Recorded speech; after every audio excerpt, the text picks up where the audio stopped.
Assalamualaikum warahmatullahi wabarakatuh.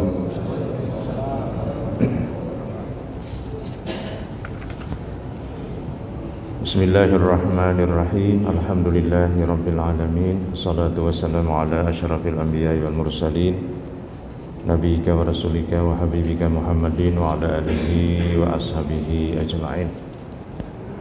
Qala rabbi shrah li sadri wa yassir li amri wahlul 'uqdatam min lisani yafqahu qawli, amma ba'du. Bapak-bapak dan ibu-ibu jamaah salat subuh Masjid Al-Muhajirin yang dirahmati Allah, bersyukur kita kepada Allah. Alhamdulillah pada subuh hari ini, subuh Selasa kedua di bulan Mei 2023, kita bersama-sama dapat hadir untuk melaksanakan sholat subuh berjamaah. Sambil menunggu tibanya matahari pagi hari ini, kita bersama-sama ngaji beberapa saat. Yang pada subuh hari ini kita mulai dengan ayat 41 dari surah Maryam. A'udzubillahi minasyaitonirrajim. Wazkur fil kitabi Ibrahima innahu kana siddiqan nabiyya.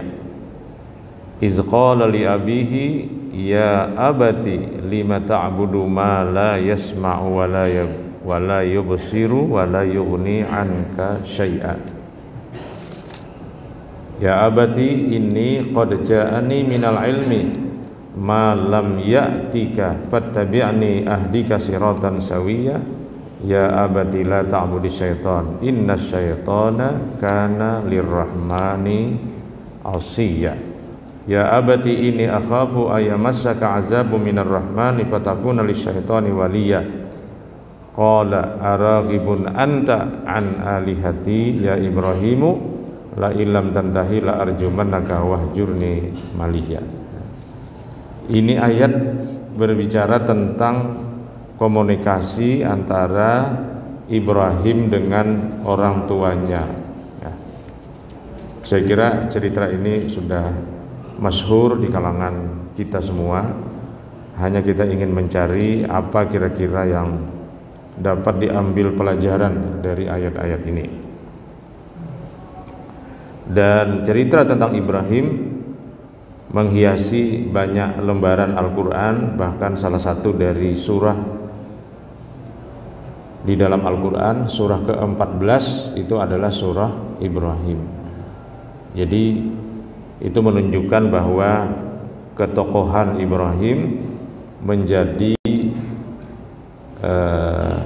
sentral bagi kaum muslimin, bagi kita yang hidup sekarang dan akan datang.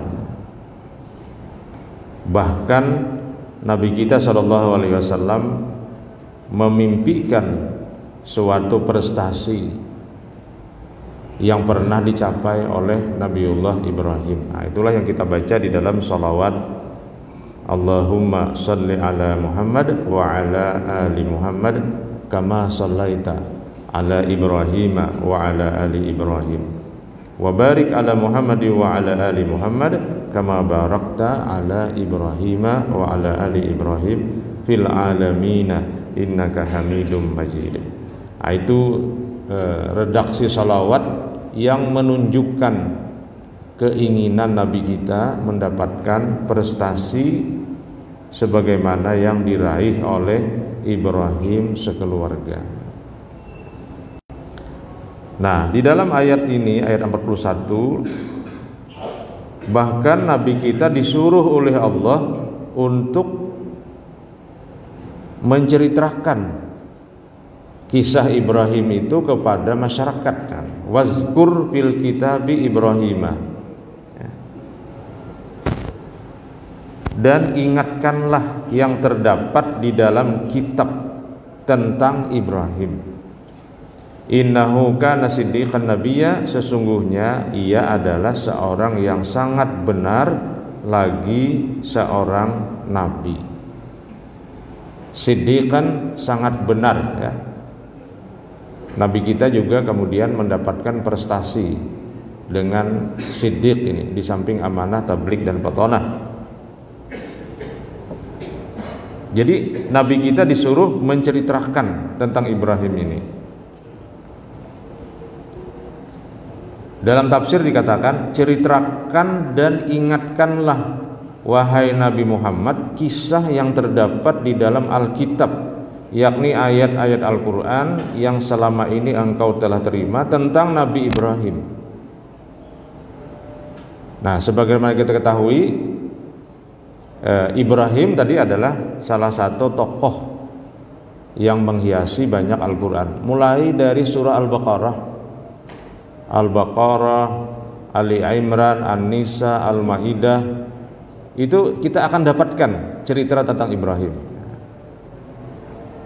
Bahkan ibadah haji dan umrah itu juga merupakan sarana ya, atau ya media ya, sarana atau media yang mendorong kita untuk mengingat kembali napaktilas perjuangan Nabiullah Ibrahim dan keluarga. Jadi betapa penting tokoh Ibrahim ini. Mungkin tidak ada yang melebihi daripada Nabi Ibrahim kepentingan cerita di dalam Al-Quran dibandingkan dengan nabi-nabi yang lain. Nabi Adam ya adalah, tapi tidak terlalu banyak Nabi Adam. Nabi Idris sedikit sekali, Nabi Hud sedikit sekali, tapi Ibrahim sangat banyak, melebihi daripada nabi-nabi yang lain. Nah, nanti akan kita lihat di mana ketokohan Nabiullah Ibrahim ini. Nah, yang pertama yang dapat kita lihat adalah di ayat 41 itu sendiri ya, yaitu beliau adalah siddiq. Siddiq artinya orang yang benar ya, benar dalam sikap, ucapan dan perbuatan. Sikap, ucapan, perbuatan. Sebelumnya itu lagi sebenarnya masih ada, yaitu hatinya atau konsepnya. Kan manusia itu punya pegangan ya, pegangan itu bisa nilai, norma, kemudian muncul mempengaruhi sikap menjadi ucapan, menjadi perbuatan, tindakan. Itu yang dikatakan Nabi itu. Tahukah kamu di dalam sekujur tubuh ya, ada segumpal darah yang kalau dia baik seluruh perbuatannya baik, kalau sebaliknya perbuatannya jelek. Itulah dia hati. Hati itu tempat bersemayamnya norma atau nilai. Lalu norma dan nilai ini diambil alih oleh agama dan ilmu. Sebelum agama dan ilmu namanya mitos. Mitos itu kalau dalam tradisi Muhammadiyah namanya takhayul, itu mitos ya. Lalu berubah menjadi logos. Nah, logos itu ilmu. Tapi dalam agama sebelum masuk ke ilmu itu ada wahyu Allah, ada ajaran Allah yang dititipkan melalui para nabi dan rasul. Sama aja kita kan di kampung lah, naklah kalau betamuan hintalu di padang sabat jangan dimakan karena nyawa bisa jadi naga. Nah, itu mitos. Nah, karena jadi dahulu ada orang mengambil hintalu di tengah padang rumbia, dimasaki di rumah, akhirnya dimakan, lalu keluar besisik awak, lalu hari hujan labat, lalu akhirnya berenanglah dia jadi naga. Nah, kisah naga itu di mana-mana ada itu. Nah, di Amuntai ada, di Barabai ada, di Kandangan ada, kisah jadi naga. Nah, mungkin di Banjar ada juga kan, ada Nagasari kan ya, jangan-jangan ada juga. Nagasari katanya. Nah, padahal apa di situ? Mitos itu, takhayul itu kemudian anggaplah diislamkan ya, diagamakan. Oh ya, maksudnya kalau ada hintalo orang di semak-semak kada boleh diambil karena itu hintalo ampun acil itik. Acil bengu itik. Hintalonya mau ucir kan karena kada pas jadwal hintalonya. Lalu hintalonya kemana-mana. Artinya dilarang mencuri milik orang lain. Ya, itu agama sudah di situ. Larangan mencuri sudah masuk ke agama. Tapi larangan makan hintalo jadi naga itu mitos namanya. Takhayul. Karena manusia itu salah satu kelebihannya dia memiliki kemampuan untuk berkhayal tentang sesuatu yang tidak nampak. Oleh karena itu agama dikatakan mengajarkan fiksi. Nah, dulu orang marah kalau dikatakan agama mengajarkan fiksi. Fiksi itu bukan fiktif. Fiksi itu artinya sesuatu yang tidak nampak di dalam pandangan mata. Fiksi sekarang tren sekali bagi anak-anak muda kalau nonton film di 21 itu film fiksi, film khayalan-khayalan.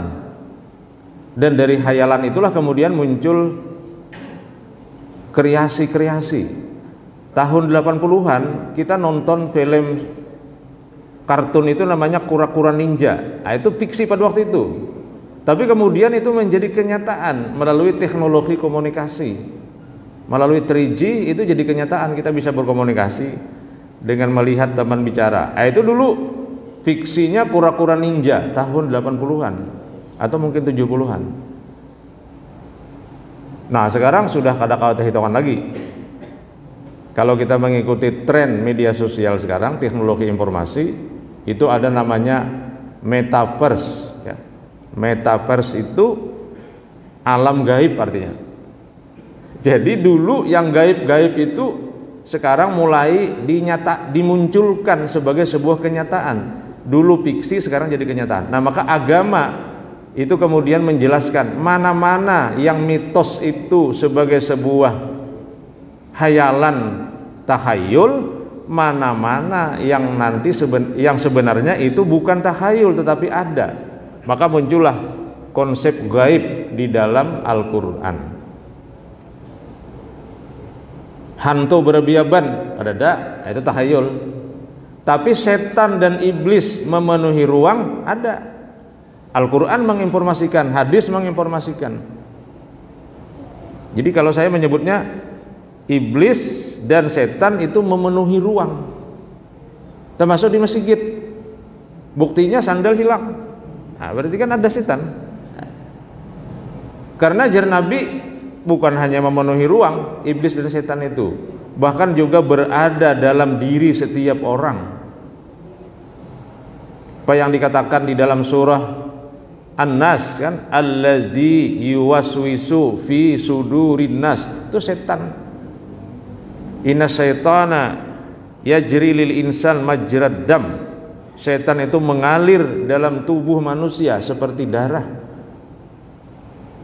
Lalu sahabat bertanya, kalau begitu ya Rasul, di dalam diri sampean apa juga ada setan? Iya, kata Nabi. Tetapi saya ditolong oleh Allah sehingga saya dapat menyebabkan setan itu tersingkir di dalam tubuh saya. Jadi ada setan. Makanya muncul istilah pembedahan Nabi pada saat menjelang peristiwa Isra Mi'raj, atau pada saat Nabi masih kecil, Nabi dibedah. Itu peristiwa simbolik yang menjelaskan bahwa setan itu dibikin tidak berdaya di dalam diri Nabi.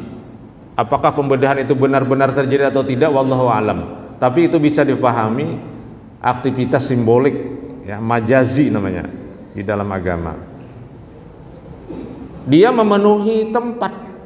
Makanya dimanapun kita berada, kita tetap punya peluang untuk digoda oleh setan. Sampai Nabi mengatakan pada saat kita sendiri itu setan bisa jadi menggereyangi kita. Maka kemudian kita disuruh untuk berdoa.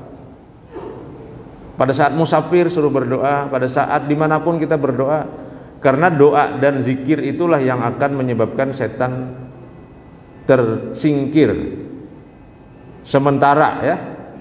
Nah, kalau kita membaca hadis di bulan Ramadan setan diikat, tapi tidak dijelaskan kan mati atau tidak dia. Lalu muncullah kadang-kadang main tembakan, tembaknya dum dum, tapi kadang mati juga kan. Sama dengan malam tahun baru katanya.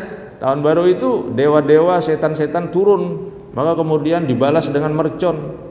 Tapi kada jelas mati kah kada kah? Nang jelas merconnya mati kan. Nah, itu sebahagian mitos-mitos itu. Nah, jadi Nabi Ibrahim itu siddiqan. Dia memiliki konsep yang benar karena diberi oleh Allah agama, kemudian dia memiliki ilmu, kemudian dia memiliki sikap, ucapan dan perbuatan yang terukur dan benar. Jadi Nabi Ibrahim ini orang lurus. Disebutkan juga di dalam ayat lain dia hanifan. Hanif itu artinya lurus menuju kebenaran. Seperti juga kita disuruhkan menyebut hanifan muslima wa ma ana minal musyrikin. Kalau Nabi Ibrahim hanifan muslima wa ana awalul mu'minin wa ana awalul muslimin. Yang inni wajjahtu wajhiya lillazi fataras samawati wal arda hanifan muslima wa ana awalul muslimin. Hanifan artinya cenderung lurus menuju kebenaran, sehingga dia disebut dengan siddiqan. Siddiq. Jadi siddiq ini kita menerjemahkan jujur. Sebenarnya jujur ini memiliki jalan jalan pikiran yang panjang, mulai dari agama yang membersihkan takhayul-takhayul, mitos-mitos, kemudian memberi ilmu, kemudian memunculkan konsep, kemudian memunculkan sikap, memunculkan perkataan dan perbuatan. Jujur itu ya jujur tadi, jujur ini kan artinya bujur, jelujur ya. Kalau orang menjahit baju dijelujur itu jujur, maksudnya lurus. Lurusnya dari agama, ilmu, norma kan. Agama, norma, ilmu, konsep, kemudian sikap, kemudian perilaku. Perilaku ini bisa ucapan, bisa perbuatan. Itu lurus. Oleh karena itu lawan daripada siddiq itu adalah kemunafikan. Munafik itu tidak lurus. Atau kazib, kazib itu bohong. Bohong itu tidak lurus. Hatinya mungkin mengatakan ini tidak boleh, tapi dia lakukan. Dia bohong. Sekarang katanya ada alat sudah mendeteksi bohong itu, diandak di lidah, suruh pandir, lalu direkam ke komputer. Ujar lah. Ya wallahu alam. Itu rumit sekali itu. Dalam kasus Sambo itu kan dipraktikkan itu, bagaimana teknologi ilmu pengetahuan mengukur tingkat kejujuran, sehingga kalau diketahui ini berapa persen bujurnya, caranya ada, kita hendak ukur juga untuk mengetahui benar kita ini bujur kan ada kah. Bisa jadi kita ini kan tahu bujur juga ya, bisa jadi gitu ya. Ada coba ukur kita karena wajah-wajah kalau ada nang pindah murah alatnya nukar masjidnya. Dulu saya ingat Agus Mustafa itu membeli alat untuk mengukur ketenangan orang. Itu ada alatnya sudah di Surabaya, di Masjid Al-Akbar itu dipraktekkan. Di Masjid Al-Akbar kalau tidak salah ya. Nah, itu sudah cerita lama. Jadi kita kalau duduk di kamera kita ini, lalu dimasukkan ke komputer, lalu akan muncul cahaya. Jadi ada cahayanya agak putih, ada merah, ada ungu, ada macam-macam. Itu bisa menunjukkan tingkat ketenangan orang. Nah, ada alatnya sudah. Jadi kalau kita mau ukur, coba mungkin di Banjar nih kada ada lagi juga alatnya lah, belum ada mungkin. Jadi kita nih apakah orang yang berpikir tenang atau tidak? Nah, itu bisa diukur. Jadi mungkin nanti suatu saat tes untuk masuk pegawai itu tidak lagi pakai soal. Hanya disuruh duduk, lalu di kamera diukur. Oh, ini orang ini cocok pegawainya di bidang ini.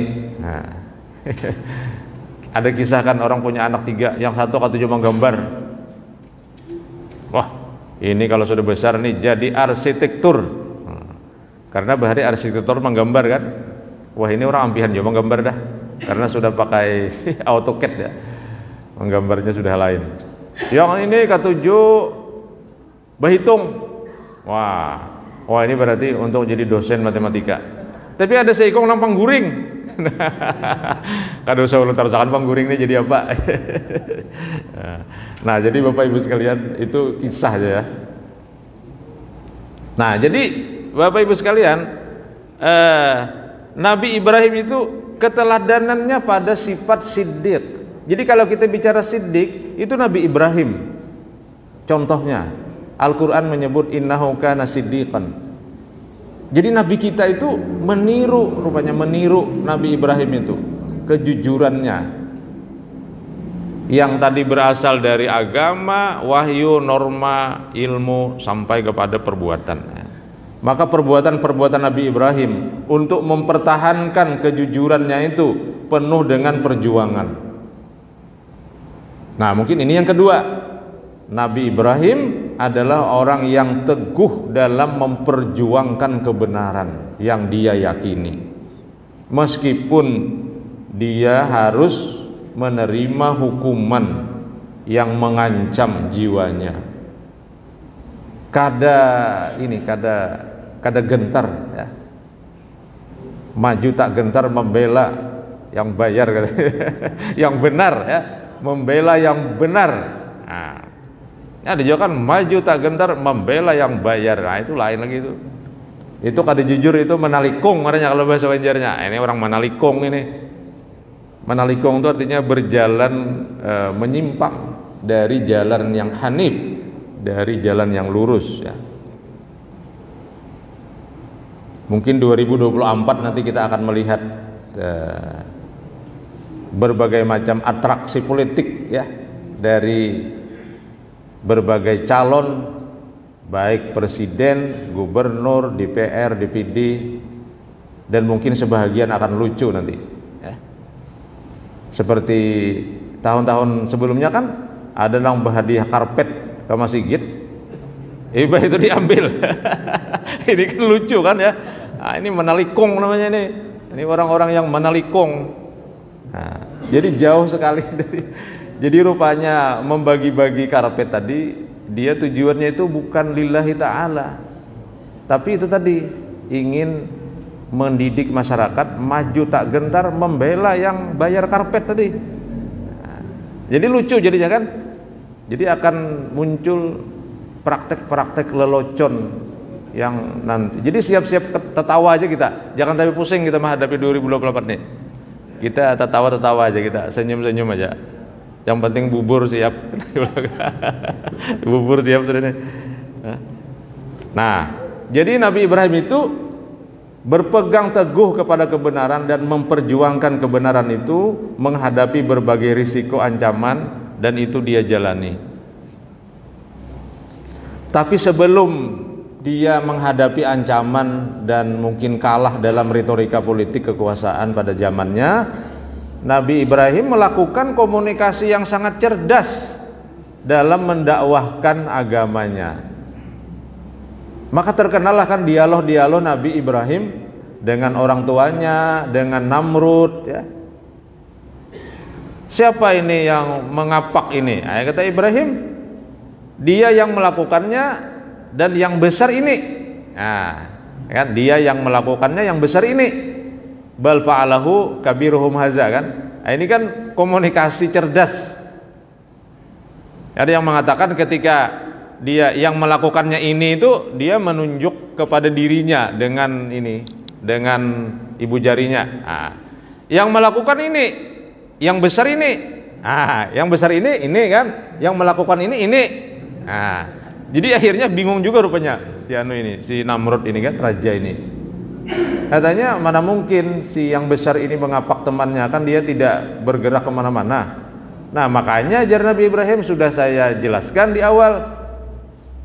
Kenapa disembah yang tidak bisa apa-apa ini? Nah, ini kan komunikasi logis ya.